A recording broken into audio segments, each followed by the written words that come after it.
whistleblower, a Democrat whistleblower, right, whose documents have been exposed, thanks to Kash Patel, thanks to a lot of the groups, thanks to Just the News, for reporting this, showing that there was a team within Adam Schiff's office alerting, whistleblowing, that things were not on the up and up, that specifically this was a targeted attack on President Trump to try to find and dig out documents not related to what was going on necessarily with national security, just to derail President Trump.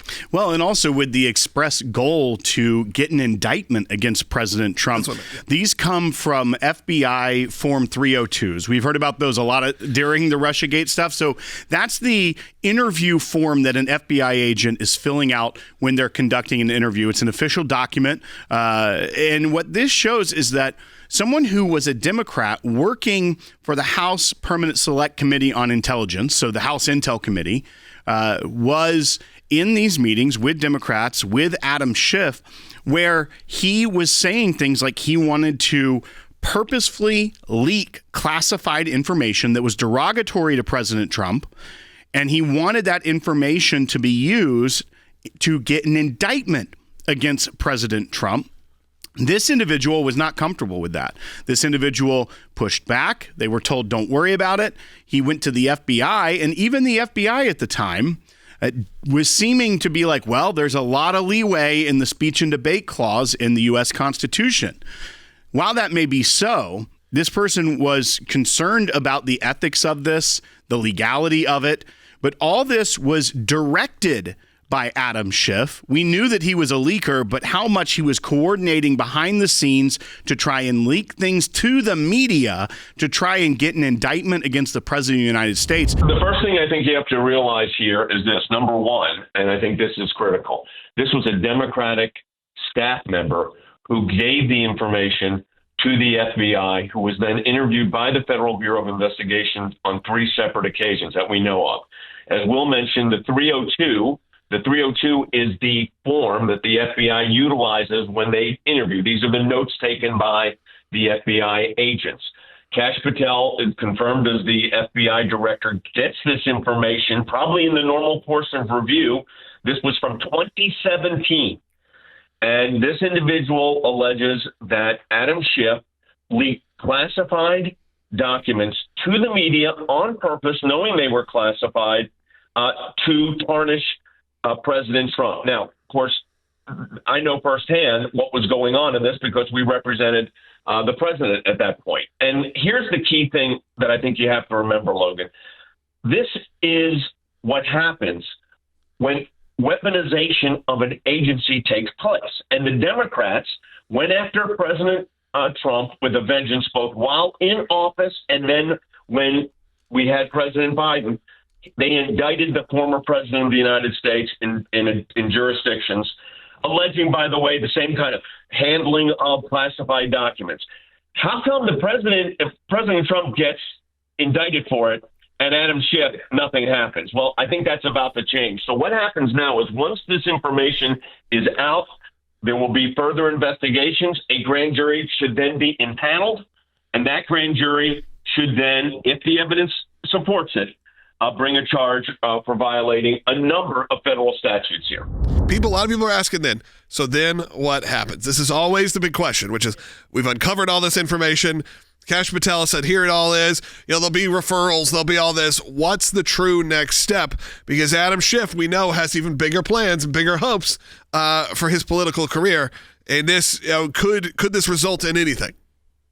Well, it sure could. I mean, they've got, first of all, under Pam Bondi, the Department of Justice has set up a task force on weaponization of federal agencies.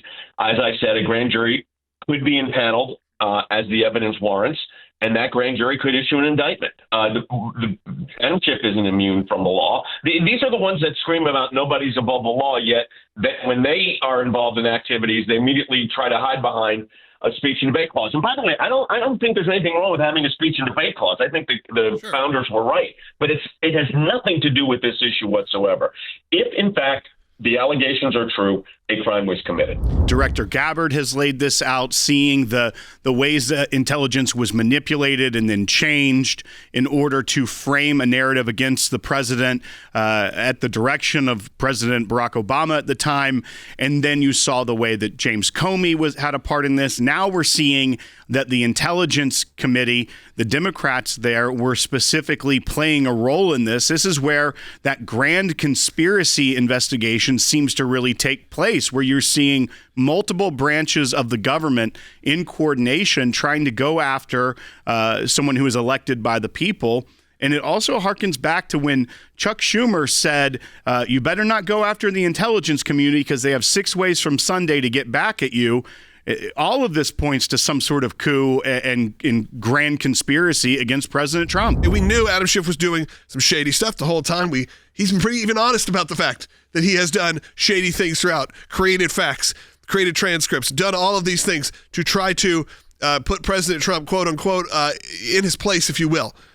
But, Will, this one is even a next step, because now we have FBI Director Kash Patel and our friends at Just the News really blowing the roof off of this and showing you all, blowing the lid off of this and showing you all what was really going on. And we actually can get something done with this. He was interviewed multiple times by the FBI, started in 2017, I believe, 2019, 2023. So in both under the Chris Wray FBI during the Trump presidency, as well as the Chris Wray FBI during the Biden presidency.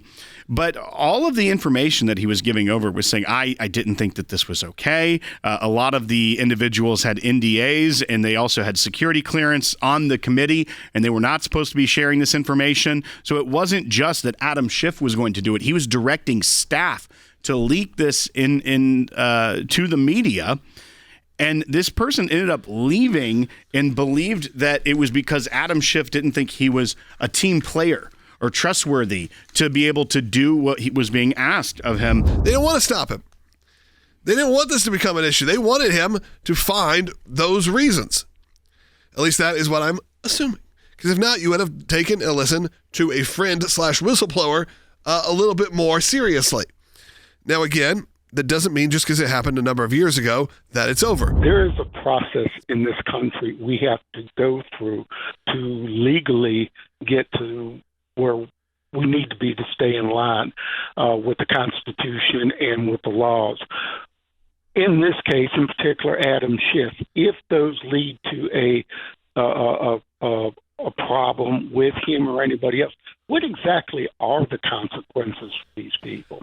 Again, a grand jury can be put together. A lot of things can happen. Yeah, mishandling of classified information. That is what they went after the former president, who actually had the power to declassify. Yeah. Remember, they indicted Donald Trump, former current president, for mishandling classified documents. In this, there was clear intent. Yeah. The whistleblower's telling you about it. This existed. And that's probably the minimum of this claim.